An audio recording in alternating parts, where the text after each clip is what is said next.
Betsy Gospel Family presents Krupa Shwekarani Krupa Vata నెరిగినా సర్వాధికారి సర్వము నెరిగినా సర్వాధికారి సకలము నీకు విదితము యేసు స్వామి సకలము నీకు విదితము యేసు స్వామి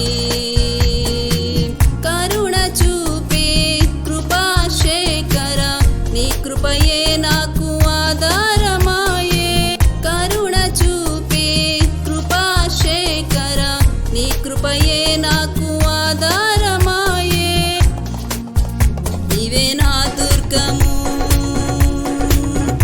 నీవే నా శైలము నీవే నా శృంగము నీవే నా ధైర్యము నీవే నా దుర్గము నీవే నా శైలము నీవే నా శృంగము నీవే నా ధైర్యము సర్వము నెరిగినా సర్వాధికారి సకలము నీకు విదితము యేసు స్వామి సకలము నీకు విదితము యేసు స్వామి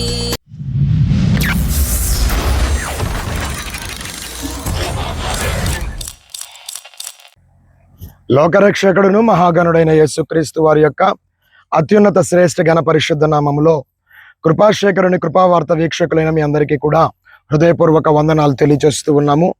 గడిచిన దినములలో నుండి మనము యెహోవా నీ గుడారములో అతిథిగా ఉండదగిన వాడెవరు, నీ పరిశుద్ధ పర్వతము మీద నివాసము చేయదగిన వాడు ఎవడు అన్న మాటను మనము ధ్యానం చేస్తూ ఉన్నాము.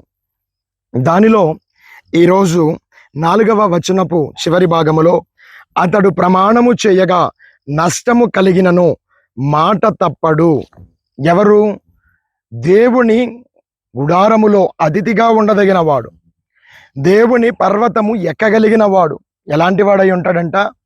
దేవుని లేఖనం చెప్తుంది, అతడు ప్రమాణము చేయగా తనకు నష్టము కలిగినా కూడా మాట తప్పని వాడై ఉంటాడు. ప్రియులరా, ఈ రోజుల్లో మాటకు విలువ లేని రోజుల్లో మనం బ్రతుకుతున్నాం. అందుకే కదా ప్రామిసరీ నోట్లు, రకరకాలైన అగ్రిమెంట్ డాక్యుమెంట్స్ ఇవన్నీ కూడా ఎందుకు వచ్చినాయి? మాటకు విలువ లేకుండా పోయింది మనిషికి. ఇప్పుడు మాట్లాడిన మాటకు కొద్ది నిమిషాలకు కూడా దాని మీద నిలవబడలేని జనాంగము కనబడుతూ ఉన్నారు. మాటలో నిలబడలేని వ్యక్తులు కనబడుతున్నారు. అందుకని మాటకు విలువ పోయింది. మాటే కాదట, ఇచ్చిన మాటకు, ప్రమాణము చేసిన మాటకు కూడా విలువ లేని బ్రతుకులు బ్రతుకుతున్నారు చాలా మంది. ఎన్ని రకాల ప్రమాణాలు మనం చేస్తూ ఉన్నాం. ఆర్థికపరమైన విషయాలలో ప్రమాణాలు చేస్తూ ఉంటాం మనం ఈ రోజుల్లో. పలానా సమయానికల్లా ఇచ్చేస్తాను, పలానా సమయానికి నీకు మూట చెప్తాను, నన్ను నమ్ము అని మనం పలుకుతాం. కానీ నమ్ము అని చెప్పిన వాడే మోసం చేస్తున్న రోజులు ఇవి. నమ్మకంగా ఉండి మాట తప్పుతున్న వారు ఉన్న రోజులు ఇవి. దేవుని గుడారములో నివాసము చేయదగిన వాడు ఎవడు అనంటే ఇచ్చిన మాట తప్పక ఆ మాట మీద నిలబడేవాడు. ఎలా? తనకు నష్టము కలిగిన, తన ప్రాణాపాయ పరిస్థితి వచ్చిన, తన ప్రాణం మీదకే వచ్చిన ఇచ్చిన మాటకు కట్టుబడి బ్రతికేవాడు కావాలి. ఈనాడు క్రైస్తవులలో కూడా ఇలాంటి వారు లేకపోవటం చాలా బాధాకరమైన విషయం. ఇచ్చిన మాటను నెరవేర్చలేని వారు ఉండడం చాలా బాధాకరమైన విషయం. ఉదాహరణకు ఒక సంఘటన మీ ముందు పెడుతూ ఉన్నాను. వివాహము నాడు ప్రమాణాలు చేస్తూ ఉన్నాం. దైవజనులు మనలను నిలవబెట్టి ప్రమాణాలు చేపిస్తూ ఉన్నారు. కష్టము యందును బాధ యందును ఆరోగ్యమందును వ్యాధి అందును సంపద యందును, కలిమి యందును, లేమి యందును ప్రతి పదాలు మనం దైవజనులు చెప్పమన్నారు, చెప్పేస్తున్నాం. ప్రమాణం చేస్తూ చివరిగా నా శరీరముతో నిన్ను గణపరచి నా సమస్తము యందు నిన్ను భాగస్థురాలిగా చేసుకుంటున్నాను. ఈ ప్రమాణములు ప్రభువు వచ్చు పర్యంతము, మన పోకడ పర్యంతము నేను కాపాడుకుంటాను అన్న మాటలను మనము వ్యక్తపరిచిన వారమై ఉన్నాం. వివాహం చేసుకున్న వారి గురించి చెప్తున్నాను నేను ఈ మాటలు. కానీ ఈరోజు వివాహ వ్యవస్థ చూస్తే చేసిన ప్రమాణాలను తుంగలో తొక్కి యజమానురాలను మోసం చేసి బ్రతుకుతున్న వారు ఉన్నారుగా. మోసం మాత్రమే కాదు, ఇంకా ఆలోచిస్తే వారినే కడతేర్చేస్తున్నారు ఈ రోజుల్లో. ఈ మధ్య కాలంలో గడిచిన కొన్ని నెలల్లో భయంకరంగా కనపడుతున్నాయి ఇట్లాంటి విషయాలు. ఎక్కడికో తీసుకెళ్లి చంపేసినాము ఒక ఆవిడి, సమోసాలో పెట్టి చంపేసిన ఆవిడ ఒక ఆవిడ, డబ్బాలో పెట్టేసిన ఆవిడ ఒక ఆవిడ, కుక్కర్లో వండేసిన ఆవిడ ఒక ఆవిడ. మీరు అనొచ్చు, ఏమండి ఆడోళ్ళేనా ఇట్లాంటివి చేస్తున్నాయి, మగవాళ్ళు చేయట్లేదమ్మా. అట్లాంటి దౌర్భాగ్యమైన స్వభావం కలిగిన పురుషులు ఉన్నారు. వారు ప్రమాణాలను విస్మరిస్తున్నారు, వీరు ప్రమాణాలను విస్మరిస్తున్నారు. వారు దేవుని సన్నిధిలో చేశామని, దేవుని సముఖంలో చేశామని, దేవుడి సన్నిధిలో ఉండి మనం ప్రమాణం చేశామన్న విషయాన్ని మరిచిపోయి ఇష్టం వచ్చినట్టుగా బ్రతుకుతున్నారు ఎవరికారు. ఈ ఏ బ్యాచ్ కూడా దేవుని సన్నిధిలో నిలిచే బ్యాచ్ కాదు ఇది. నిలిచేవాడైతే ప్రమాణానికి కట్టుబడి బ్రతుకుతాడు కదా. నాకు తెలిసిన ఒక సహోదరుడు ఉన్నాడు, దరిదాపుల్లో 20 సంవత్సరాలు పైబడి తను పెండ్లి చేసుకున్న భార్య యొక్క అనారోగ్యకరమైన పరిస్థితిని బట్టి ఆమె మంచములో నుండి తనంతట తను ఏది చేసుకోలేని స్థితిలో ఉన్న ఆమెని 20 సంవత్సరాల పాటు అన్నీ చేసి పెట్టాడు ఆమెకి. చేసిన ప్రమాణానికి విలువివ్వడం అంటే ఇది. అన్నీ బాగున్నప్పుడు, అన్నీ చక్కగా ఉన్నప్పుడు నువ్వు నేను ఒకటి, మనం ఒకటి, మనం చిలకా కోరింకల్లాగా ఉన్నాం, మన ఆదర్శ దంపతుల్లాగా ఉన్నాం. అన్నీ బాగున్నప్పుడు కాదండి, పరిస్థితులు ప్రతికూలించిన, నష్టముగా ఉన్న, బాధను కలిగించిన, అది ఒకవేళ నువ్వు అనుకున్నట్టుగా నీ దాంపత్య జీవితంలో నీ ప్రమాణం చేసిన స్థితిలో జరగకపోయినా వాటన్నిటినీ అధిగమించి జీవించగలిగిన భాగ్యము, జీవించగలిగిన జీవితము నీలో ఉండాలి అని దేవుడు కోరుతున్నాడు. అలాంటి జీవితం ఎవరిలో ఉంటుందో వారిని నిలవబెట్టి దేవుడు చెప్తున్నాడు, ఇదిగో నా గుడారములో అతిథిగా ఉండదగిన వాడు వీడు, ఇటువంటి స్వభావం ఉన్నవాడు. మనం కూడా ప్రమాణాలు చేశాం కదా అందరము, వివాహ ప్రమాణాలే కాదండి. రెండవ విషయం చెప్తున్నాను, క్రీస్తుని నా స్వరక్షకుడిగా నేను అంగీకరిస్తున్నానని పెద్దయ్య గారు నీళ్ళల్లోకి తీసుకువెళ్ళి నిలవబెట్టి అడుగుతున్నారు, అమ్మా నీ పాపముల కొరకు క్రీస్తు రక్తము చిందించాడని నువ్వు నమ్ముతున్నావా? అవునండి. ఆ రక్తములో నీ పాపములు కడగబడ్డాయని నమ్ముతున్నావా? అవునండి. నువ్వు బ్రతుకు దినములన్నిట యందును నీవు పొందుకుంటున్న రక్షణను నీవు కాపాడుకుంటావు అని ప్రమాణం చేస్తున్నావా? నేను ప్రమాణం చేస్తున్నానండి. ఇవాళ మొదలుకొని ఎప్పుడు నువ్వు దేవుని సన్నిధిని వదలకోకుండా దేవుని యొక్క సన్నిధిలో గడుపుతూ సహవాసములో ఉంటూ సహవాస ధర్మమును నిర్వర్తిస్తూ రొట్టె విరుచుట యందును ప్రార్థన యందును నాడు అపోస్తులు ఉండిన రీతిగా ఎడతెగక ఉంటావా? ఉంటానండి. ప్రమాణం చేశావు, ముంచారు, లేపారు, ఆ పూటతో అయిపోయింది. సహవాసంలో ఉంటానన్నా నీవు తెల్లారే మానేసావే, దాని తర్వాత వారమే మానేసావుగా మందిరం, సహవాసంలో ఉండడం మానేసావుగా. దౌర్భాగ్యమైన సంఘటన, మొన్న మధ్య ఒక సహోదరుణ్ణి బల్లారాధన కదా, ఏంటి నువ్వు బల్లారాధనలో పాలు పొందట్లేదంటే, అయ్యగారు నేను తీసుకుని 6 మాసాలు అయ్యిందండి, నా హృదయ స్థితి సరిగ్గా లేదండి. హృదయ స్థితి లేదు, తీసుకుంటున్నా, మంచి విషయమే. మరి ఆ హృదయాన్ని ఎప్పుడు బాగుపరుచుకుంటావు నువ్వు? ఆ హృదయాన్ని బాగుపరుచుకోవాలని తెలియాలి కదా. బాగోనప్పుడు తీసుకుంటలేదు నేనని చెప్పుకున్నాను నీవు ఆ దౌర్భాగ్యపు లక్షణాలను వదిలిపెడతాననే కదా ప్రమాణం చేసి బాప్తిసం తీసుకున్నావు.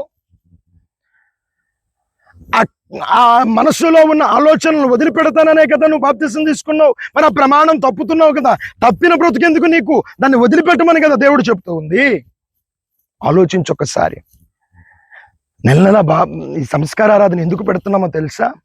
నీ పెండ్లి నాటి ప్రమాణము, క్షమించండి, ప్రధానము నాటి ప్రమాణము, క్రీస్తుని స్వరక్షకుడిగా అంగీకరించి బాప్తిస్మము పొందినది ప్రధానమునకు సాదృశ్యంగా ఉంటే, ప్రధానము చేయబడిన నీవు చేసిన ప్రమాణాన్ని నెల నెల వారం నువ్వు గుర్తు చేసుకోవడానికి నువ్వు ప్రభువు యొక్క రక్తమును శరీరమును సమీపిస్తున్నావు అన్న విషయాన్ని గుర్తుపెట్టుకో. అది కేవలము బలసూచకమైనదిగానే చూడడము కాదు, కానీ శక్తినిచ్చేదిగానే చూడడము కాదు, కానీ అది నిన్ను హెచ్చరికతో గుర్తు చేసేది. నువ్వు చేసే ప్రమాణాన్ని గుర్తు చేసింది. నువ్వు ఏదైతే దేవుని దగ్గర సమర్పించుకున్న త్యాగం ఉందో దాన్ని గుర్తు చేసేదిగా ఉండవలసింది అయి ఉంది. ఆ ప్రమాణము తప్పుతున్నావా, ప్రమాణమును నిలిచి ఉన్నావా, నిన్ను నువ్వు పరిశీలించుకోవాలి. అందుకనే ఇదిగో మనల్ని మనమే విమర్శించుకునే ఎడల మనము తీర్పు పొందకపోదుము. ఎందుకంటే చేసిన ప్రమాణములో మార్గము తప్పిన వారిగా మనము ఉండక యుందుము గాక. ఆలోచించు ఒకసారి. ఈరోజు నీ ప్రమాణానికి నువ్వు ఎంత విలువిస్తున్నావు? ఏ విలువని ప్రమాణానికి నువ్వు ఇస్తున్నావు? ప్రమాణానికి విలువ ఇవ్వకోకుండా నా దేవుడు నీ నోటి మాటకు విలువిచ్చాడు. నీ నోటి మాటకు విలువిచ్చాడు. ఒకరోజు నా సహోదరులు అడిగారు నన్ను, నువ్వు పెళ్ళిలో సతమానం కట్టలేదు, దండలు మార్చలేదు, ఇవన్నీ మార్చలేదు, ఇవేమీ చేయకోకుండా పెళ్లి చేసుకున్నావు, పెళ్లి చేసుకున్నావు అనడానికి రుజువేంటి?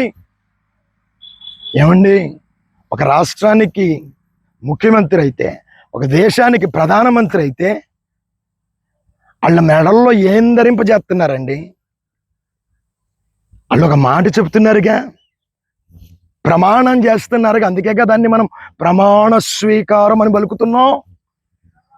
ఫలానా అనబడుతున్న నేను ఇది మొదలుకొని అని వారు చక్కగా శాసనము ద్వారా నిర్మితమైన భారత రాజ్యాంగం పట్ల అని చెప్పుకుని ప్రమాణం చేస్తే చప్పట్లు కొట్టేస్తున్నాం. ఆ ప్రమాణం అయిపోగానే సంతకం పెట్టి ఇవాళ నుంచి నేను మీకు ముఖ్యమంత్రిని అని అంటున్నాడు. ఆయన ముఖ్యమంత్రి అని మనం ఆమోదిస్తున్నాం.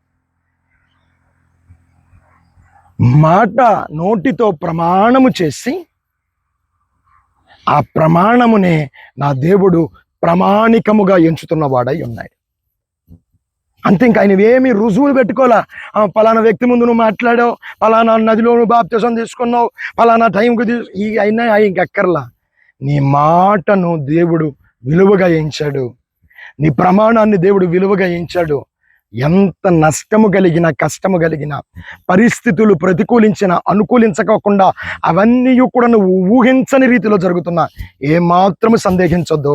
నీ విశ్వాస జీవితంలో నువ్వు దృఢంగా ఉండు. నిశ్చయముగా నిశ్చయముగా నిశ్చయముగా నా దేవుడు నిన్ను ఆశీర్వదించి హెచ్చించగలుగుతున్న వాడై ఉన్నాడు. నష్టం కలిగిందా? అయినా ఆ మాటకు నిలబడు. నువ్వంతే ప్రమాణం చేశావు, ఆ మాటకు నిలబడు. నువ్వు షడ్రక్ మేషక్ అబేద్నెగోల యొక్క జీవితం చూస్తున్నావు. మరి దేహము దహించిపోవడానికి సిద్ధపడిన ఈ దేవునితో వారు ఉన్న సాంగత్యమును, దేవునితో వారికి ఉన్న నిబంధన నుండి వారు తొలగిపోలేదు. పరిస్థితులన్నీ ప్రతికూలంగా కనిపించిన దానియేలు తను చేసుకున్న నిబంధనల నుండి తొట్టిల్లిపోలేదు. యోసేపు తను తీసుకున్న నిర్ణయములో నుండి, పరిశుద్ధతను పోగొట్టుకోవడంలో నుండి, పోగొట్టుకునే వైపునకు అడుగు వేయకోకుండా పరిశుద్ధతను కాపాడుకోవడంలో నిమగ్నమైపోయాడు. ఒకసారి నువ్వు ఆలోచించు. ఏ ప్రమాణాలు నా దేవుని ఎదుట చేశావు? వ్యక్తుల ఎదుట చేశావు, నీ యొక్క భాగస్వాములతో నువ్వు చేశావు. ఎంత నష్టమైనా ఆ ప్రమాణంలో నిలబడడానికి సిద్ధంగా ఉండు. నీ ప్రమాణమును నా దేవుడు ఆశీర్వదించిన వాడై ఉన్నాడు, ఆలకించిన వాడై ఉన్నాడు. దాన్ని ఆయన నోట్ చేసుకున్నాడు. You are going to be an answerable person to that promise what you have made in before our Lord and Savior. మన రక్షకుడును మన దేవుడైన క్రీస్తు ఎదుట నువ్వు చేసిన ప్రమాణమునకు నువ్వు జవాబు ఇవ్వబోయే రోజు ఒకటి ఉంది. ఆ రోజు నేను చేసిన ప్రమాణములో నేను నిలవబడ్డానని చెప్పాలి తప్ప నా వల్ల కాలేదు అని చెప్పకూడదు. అందుకు ప్రయత్నం చేయి, సాహసమే అనుకో, ఇది ధైర్యంతో చేయాల్సిందే. నువ్వు నిర్ణయం తీసుకుని నిలబడు, ఆ బలము నా దేవుడు నీకు ఇవ్వగలుగుతున్నాడు. నువ్వు చేసిన ప్రమాణములో నిలవబడగలిగిన పరిస్థితి, సామర్థ్యము, శక్తి, కావలసిన ప్రతిదీ కూడా నా దేవుడు తన నిత్య కృపను బట్టి నీకు అనుగ్రహించునుగాక. ప్రార్థన చేసుకుందాం. తల్లు వంచితే నీ కొరకు ప్రార్థన చేస్తాను. గనుడమైన తండ్రి, శ్రేష్ఠుడు, ఉన్నతుడ, నీకు వందనాలు చెల్లిస్తూ ఉన్నాను. ప్రత్యేకముగా ఈ యొక్క సందర్భంలో అయా ధ్యానిస్తూ ఉన్న ఈ మాటలో అయా ఈరోజు మీరు మాతో మాట్లాడిన విషయాన్ని బట్టి ప్రార్థిస్తూ ఉన్నాం. అతడు ప్రమాణము చేసిన నష్టము కలిగినను మాట తప్పడన్నావు. దైవమా స్తోత్రములు తండ్రి. మేము మాట తప్పని వారిగా, మాటకు నిలవబడే వారిగా మీరు మమ్మల్ని చేయండి తండ్రి. ప్రత్యేకంగా నీ సన్నిధిలో అడుగుతున్నాను, బిడ్డలు చేసిన ప్రమాణాలు ఏమన్నాయో, ఇన్నాళ్ళు ప్రమాణాల్లో ఒకవేళ తప్పిపోయారమో పశ్చాత్తాపంతో నీ సన్నిధిలో అడుగుతున్నారు, నీ దగ్గర కనిపెట్టి అడుగుతూ ఉన్నారు. వారి పశ్చాత్తాపాన్ని మీరు అయా స్తోత్రముల తండ్రి చూసి వారి హృదయములో నూతన సంతోషాన్ని మరలా పుట్టించండి. వారు చేసిన ప్రమాణములో కాడా వరకు నిలవబడగలిగిన కృపను మీరు దయచేయమని మహాగణుడును లోకరక్షకుడిని యేసు నామములో ఈ ప్రార్థనలు పెట్టి అడిగి వేడుకొని పొందుతున్నాము తండ్రి. ఆమేన్. ఈరోజు పుట్టినరోజులు, వివాహ వార్షికోత్సవాలు జరుపుకుంటున్న మీ అందరికీ కూడా శుభాలు తెలియజేస్తూ ఉన్నాను. నా దేవుడిని నిత్య కృప మీ అందరితో కూడా ఈరోజు వచ్చును గాక. ఆమేన్.